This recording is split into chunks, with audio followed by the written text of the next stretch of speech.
Tuna fish, જેને હિન્દીમાં ચૂરા માછલી અને સામાન્ય ગુજરાતી ભાષામાં આપણે ગેદરા માછલી તરીકે ઓળખીએ છીએ, આ માછલી વિશ્વભરમાં સૌથી વધુ ઉપયોગમાં લેવાતી માછલીઓમાંથી એક છે. આ માછલી ભારતની દરેક દરિયાઈ પટ્ટી ઉપર જોવા મળે છે.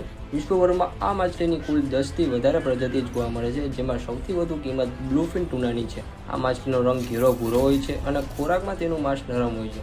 તેમાં ઓમેગા 3 અને ઉચ્ચ સ્તરમાં ઓમેગા 6 જોવા મળે છે, જે હૃદયરોગ માટે ખૂબ લાભદાયી છે. હાલો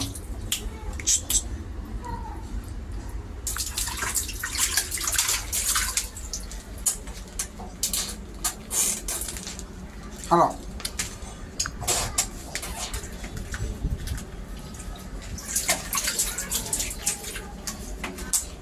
હાલો